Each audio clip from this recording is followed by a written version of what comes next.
Welcome to Navigating Your Retirement. I'm your co-host, Tony Shore, and I'm here with our host, the man with the plan, Travis Chance. Travis, how have you been? Tony, I am blessed and highly favored, as we say here in the South, and I'm a little tired. I'm not going to lie. Watched the Miami Indiana game last night. I As did too. our audience knows, Tuesday mornings are for recording here in CFG Wealth Management, and a little bit groggy this morning. That was a heck of a game. I felt like I was wore out after the game. Yeah, my wife and I even my wife stayed up. Usually she goes to bed in the fourth quarter, and like I can't stay up. We were both up. We both watched the whole afterward, the presenting of the trophy. I mean, we stayed up for that. That was Sarah looked at me, and we normally aren't into college ball. We live up here in the north, where Yankees and the college ball is not big up here because we have no teams, right? The Minnesota Golden Gophers aren't Minnesota Gophers. The Gophers aren't quite cutting it. So we're pro fans. We're Vikings fans. But I'll tell you what, she looked over at me. She said, I think that's the best football game I've seen in years. It's one of the best college games I've seen in years. Yeah, it's one of the best football games, period, that I've seen in years. Those were two great teams playing each other. I mean, wow. And this is something I'm predicting right now. I'm gonna go out on a limb. Maybe I'm wrong. You can give me grief for it if I am. Miami's defensive line, their two edge rushers. Those are going to be playing on Sunday very soon. I think you're probably looking at top five in the draft. Just those two. Those guys are incredible. I mean, they gave Indiana a fit all night long. And I mean, to see two guys, 270, 280 pounds running that fast. I mean, not since I have graced the field have I seen someone with that much mass moving that quickly. I'm just kidding. There's a lot of fast players on both those teams, and Miami has a lot of fast guys on offense and defense. I mean, their running back and that one wide receiver Miami had, amazing. Oh yeah, Tony's a true freshman. Yeah, that's crazy. I mean, he could go. No, I'm like, that guy's going to go high in the draft next year. And my wife says, no, he's a freshman. Yeah, and I'm like, well, number one in the draft is probably Fernando. And I bet if all those players were draftable this coming draft, the top 10 would be players from those teams. Indiana, Miami, yeah. I mean, well, who was we're getting way off topic this morning, but this is I think pretty crazy. Did you see who was in the end zone with Fernando while he was warming up before the game began? No, I didn't. I missed the beginning. Tom Brady and Mark Davis. Oh, wow. They were literally sitting there just watching him. They were zeroed in. I think that's the Raiders' next quarterback. Yep, the Vegas Raiders' next quarterback will be Fernando. He'll go number one in the draft. Yep. That's kind of a no-brainer, and he's going to make a lot of money. Oh yeah, that kid's playing on Sunday, no doubt. Yeah. Well, hey, your topic today is great. What are we talking about? Well, the whole purpose of retirement is what? Is it just to not have to get up and go to work? Is it to do whatever you want to do when you want to do it? And the answer to all those is yeah, it is. But Tony, one of the things that I think retirees sometimes lose sight of is it's really all about happiness, right? And happiness is something that I think sometimes can cause us to make choices that maybe we wouldn't have made if we really had a plan and stepped back and looked at things from a broader view, right? Because whenever you go to Home Depot, you go wherever. I mean, I don't know about you, Tony, but when I buy a new power tool, I feel happy. I'm kind of like Tim Allen. I don't do the grunt, but I get that little giddy feeling, right? And as men, creating things and doing things, and when you get to retirement, all of a sudden you have all these projects that you can get done, and you do the things, and you end up, you're like, man, I've been to Home Depot 5 days this week. And that also means you're probably bringing a receipt back with you as well. You're spending money. You're starting to do these things that maybe you didn't have time for whenever you were working. And a lot of times in retirement, I think people may go into it underestimating what the true cost of retirement is. And they have a goal in mind, they have a target in mind, but then they find themselves 12 months, 24 months, 36 months later looking at it and going, man, that target really wasn't what I was thinking, right? Or maybe it was grossly underestimated. It could be overestimated, but a lot of times it's underestimated. And the reason being is a lot of the expenses in retirement, it's not when you're working that you're all of a sudden just going to stop because you think, okay, I'm not going to be commuting, so I won't have as much upkeep on the car, I won't have as much fuel price, or oil changes or tires or whatever the case may be. It moves to different areas, and a lot of, because you're going to have that search for happiness, right? You're going to that search for meaning. You're getting up, you're trying to find all these things to fill your day. But what we don't want to do is let that search and let those things cause us to spend too aggressively too early in retirement, right? Because it could really have negative impacts. Because when you start spending early in retirement, you're spending future consumption early, because you think you need X and you actually end up needing X plus or X times. And then all of a sudden, the things that you thought you would be able to let your portfolio grow and meet the needs in the future, you actually end up consuming today, which actually robs you sometimes of some years in later years. And underestimating those expenses, it's very easy to do, but it quietly destabilizes your income. Right. It's that silent killer. We think, death and taxes, but no, that's not it. It's also the psychological trap we fall into by a portfolio. For instance, if in, like right now, markets have gone really well, and if you retired in the last 3 or 4 years, you probably are spending or could be spending more than what you anticipated. Why?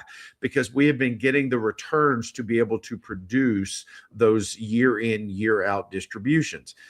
But here's the problem, Tony. The markets, and this is no prediction, right? We're not predicting what the market's going to do. I have no idea. You have no idea how the S&P is going to perform on any given day. Nobody does. Over the next 5-10 years, do I think we're in a bull market? I do. But if you are spending very heavily going into a negative period in the market, it can really, really cause some unseen cracks and foundation issues that won't show up until later in life. So we're going to start a series this week, and we're basically going to call this the retirement spending trap, and things that we can look for to identify if we're falling into it, some things we can do to try to help you get out of that trap, and how this could honestly be your wake up call, right? Sure. Well, Because hobbies cost money. And that's what a lot of, like you said, people are looking for things to do in retirement. Hobbies cost money, and lifestyle creep can happen too. There are things that cause people to spend more money than they plan to, right? well, you think about things like hobbies that you have right now. I don't know if you're an avid golfer or not, Tony. I don't know that we've ever talked about that. But if all of a sudden you're only able to play once, twice a month, and now you have the ability to play 2 or 3 times a week, well, greens fees and cart fees are going to add up, right? I mean, that costs money, but it's something that we enjoy, so therefore we don't really think about it or think about it as much. So let's start with the phases of retirement, right? Let's talk on just the most fundamental level. The very first few years of retirement, it's the honeymoon phase, right? Everything's great. There's no alarm clock. There's no deadlines. Stress starts to recede. And it's really when retirees, all of a sudden, you have more time, more freedom, and you begin to access your savings, right? That's a feeling that you probably are looking forward to, like many are, because hitting your feet hitting the floor in the morning because they want to, not because they have to, is a life-changing event, right? It really is. but it also is something that brings some challenges, because what happens whenever we have the time, Tony? What happens on a day-to-day basis? All of a sudden, that trip that you and your spouse maybe miss shore, you guys are sitting there and you're like, hey, wait a minute, we've always wanted to go to Hawaii, we've always wanted to go to Fiji, wherever. All of a sudden travel begins to ramp up because now you have the time. You have the funds on paper, you have the time, you have the benefit of, in most cases, you're probably going to be an empty nester. You're not going to have any, your kids are going to be either be in college or graduated by then. So this is time for you guys to start doing some of those things, like travel, things that you didn't have the ability to do before. Sure. And then what else happens? What else might we do with free time, Tony? All of a sudden, now as the fixers of the house, we don't have the excuse, and you guys know what I'm talking about. If you're sitting out there listening, don't tell me you don't. You know that sometimes, you're sitting on the couch watching football on Sunday, and the wife maybe is like, hey, remember that hinge that's squeaking I asked you to fix, or whatever the case is. All of a sudden, Tony, home renovations start to get done, right? Because remember, I talked about Home Depot and that 3 or 4 or 5, because now you got to have the tool to fix it. And Right. It's like, oh, wow, that's an excuse to get that new widget, or who's a done it, whatever it was, Yeah. it's like Whoville, whatever it is. and then that leads to, okay, well, we got the home renovations done, babe. We got the travel done.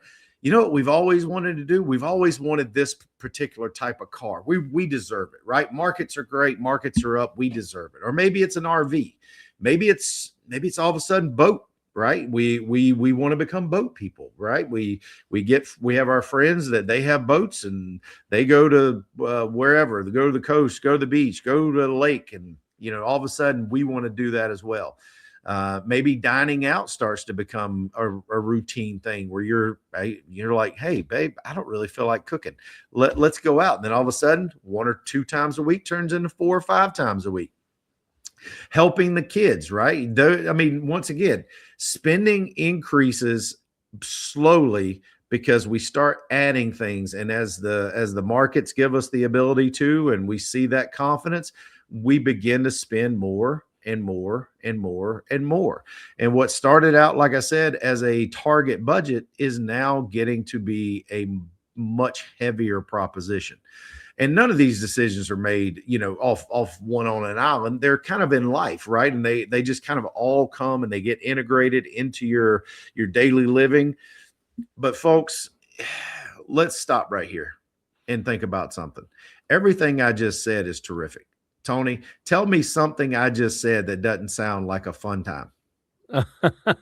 Well, it all sounds great. Except maybe the home renovations. If you like doing that kind of thing, it's not. If you dislike it, maybe that's an issue. A lot of guys love the trips to Home Depot. They're excited about that. So it all sounds great to me. And it's kind of like lifestyle creep, but these are all things that we're going to be doing to fill our time anyway, right?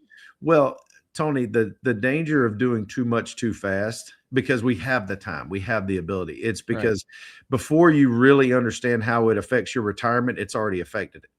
And retirement's not a short snippet of a vacation. It's not like you're going to be in it potentially 1 to 3 years, 5 years, 10 years. For a lot of people, they could be in retirement as long as they were in the workforce. I mean, there are a lot of people that are going to live well into your late 80s, even into your 90s. And some you and I've talked about, Tony, live to triple digits, live to 100. And we're going to need cash flow for all those years. Yep. And sometimes we think today about the instant gratification that we don't think about, okay, what about 25, 35 years from now? Because money that's spent that quickly, that we really don't identify, it does what? It loses future growth potential. You can't recover from downturns in markets very well, because if you're spending as the market's going down, it's very difficult to pull the nose of that plane up if you're really that heavy. And it also reduces flexibility, which is what I think what I think happiness really is in that regard is knowing that you have choices, knowing that you have the ability to change direction. That to me is something that makes me happy, right? Is having that plan that's like a GPS where it's like, okay, there's traffic on this route, we're going to change routes, it might add 2 minutes to our trip, but we're going to get where we need to go. We're not going to go in that traffic jam. That's how retirement should work. But if you have boxed yourself into a corner and you don't have that flexibility to change course, that's going to be an issue, right? Because it reduces flexibility later in life. And the question is, okay, Tony, why is spending too much too early so damaging? Because we think about, if we have enough money now, we'll be okay. It's not going to be an issue. But if you remember this topic from a while back, we actually have a name for that in financial services, and it's the evil twin brother to dollar cost averaging. Do you remember what that is? I know I'm putting you on the spot, but can you recall what that phrase is?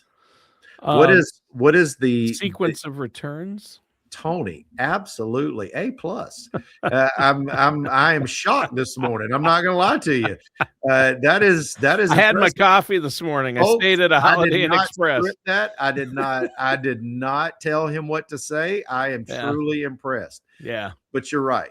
It's because how withdrawals and markets react over time comes into play in the form of sequence of returns risk, right? Because if you are, like we're talking about, if you're in a market where the market's just continuing to gain altitude, right? It's continuing to go up. You can withstand a lot of one-off withdrawals or really heavy distribution rates. But the problem is when the markets go down, you're spending into that. So the money that you're taking from your portfolio is essentially locking in losses. That's going to reduce the base of future growth, and it accelerates that account going down, because it feels worse than it probably is. Because if the market goes down 15% and your portfolio, you're trying to spend on the original amount, say 10, well, now you could be looking at a 25-30% loss on your portfolio. And you're like, what happened? It's because you were compounding the effect. Whenever inertia happens, when that snowball starts rolling downhill, it picks up steam really quick, right? The mass, it starts to really have impact. And that's what spending too aggressively does, is it removes that structure, and it really starts to challenge later years. Because in subsequent years, you might say, oh, well, the market will come back just like it did when I was working. Tony, what were people doing whenever they were working? Were they experiencing sequence of returns risk or dollar cost averaging? Dollar cost averaging. They were putting money into the market, building it Not up out. during the lows and highs. So that makes a big difference. That's adding to your compounding interest, not subtracting from what you're making on your investments. Absolutely. And think about it in these terms, because we talked about, like, going to Home Depot, and guys like to do stuff, right? We like to build stuff or fix stuff. It's not that you're probably going to watch your house cave in, but you're removing bricks from the foundation before the house actually settles. And then all of a sudden the structure may still stand, but it's going to become fragile. Right. And that's what we don't want. We want the house you build for retirement to be concrete, to be sound, and to be structurally, and have the integrity of that structure to withstand whatever may come. Because storms are going to come, hurricanes are going to happen, things are going to come up that you're not going to foresee, or either they're going to be better or worse than you anticipated. It's really one of those things we really have to make sure we're keeping an eye on. Yeah. So, Tony, why do people do it? Right after years of decades of working, right? And we're gonna probably go through this, and then we'll save some for next week, because we're gonna do a series on this. I think it comes down to psychology. Remember, we talked about just the innate desire to feel happiness, right? We want that endorphin rush. We want that feeling of being able to do what we want to do. Our feet hit the floor. We're not having to go and report to work. We're not having to meet timelines, etc. And folks, I think that comes from the change in psychology once you don't have to do those things. And then all of a sudden, do we start to ask ourselves questions like this? Well, babe, why shouldn't we do it? We earned this. We saved our whole lives. Why shouldn't we? Why shouldn't we go and do X, Y, and Z? Babe, we're healthy right now. We're going to go do it. And Yep. I agree with everything that I just said, Tony. But one of the things that we need to really think about is, are we planning for those types of events before you pull the trigger? Because here's the key. When you're planning for your 25, 35-year vacation, all right, think about what I'm about to say. If you go ahead and you plan for those additional expenses and you don't actually pull the trigger, are you better or worse off? You're better off. Yep. Because chances are you have built your portfolio to produce a certain level that it's actually not being forced to do. So that means money stays in your account, continues to grow, continues to provide that longevity security and absorb market risk, right? Right. But here's the kicker. It works both ways. If you underestimate, this is why I talk about, and I know we've talked about it in passing and we've talked about it in jest, never underestimate your ability to overestimate your ability. If you're getting into retirement and you haven't actually sat down and mapped out, then what you could be doing is you could be planning for a false sense of security, because you say, okay, I've read all the things, I've looked at all the online calculators, right? All these little simple things. And I know that I need 20 times my annual income, whatever the number is, right? Well, I mean, you read 10 different articles, you're gonna get 10 different answers. But they plan their retirement around a certain thought process.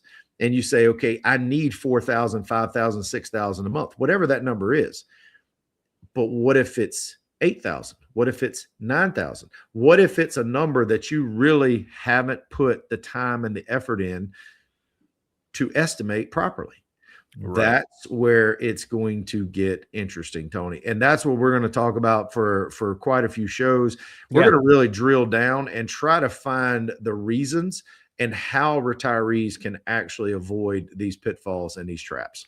Yeah, and certain people have to, if you've budgeted to buy an RV and travel across the country and you've added that in, great.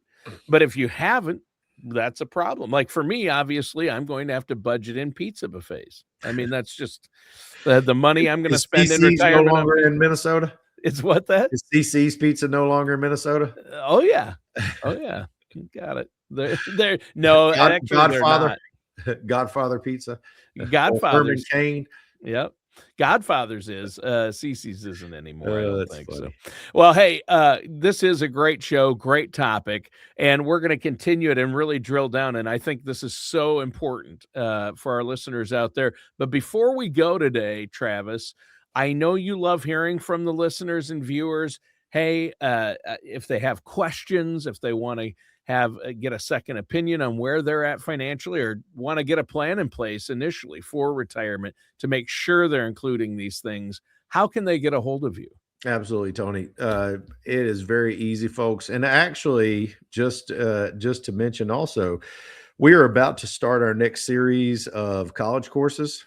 That might be a great opportunity for some people to get some questions answered, or even ask some questions that you didn't know you should have asked.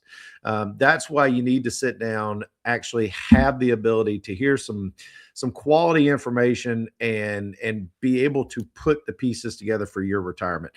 Folks, all you have to do is give us a call. 877-269-0839. That's 877-269-0839. Talk with our wonderful staff. They'll be able to get you set up with an appointment if you'd like to come in for a second opinion, or if you just like some information on one of our courses coming up, we'll be glad to hook you up with whatever class schedule we have in your area. We're going to be in Bluffton, Beaufort area. We're going to be in Pooler. We're going to be in Savannah, Statesboro. So I'm sure that there's something out there that can be convenient for you and for your spouse to be able to get some quality retirement education. Yeah, I think that's really important. Thanks, Travis. And listeners, that does it for today's episode of Navigating Your Retirement with our host, Travis Chance.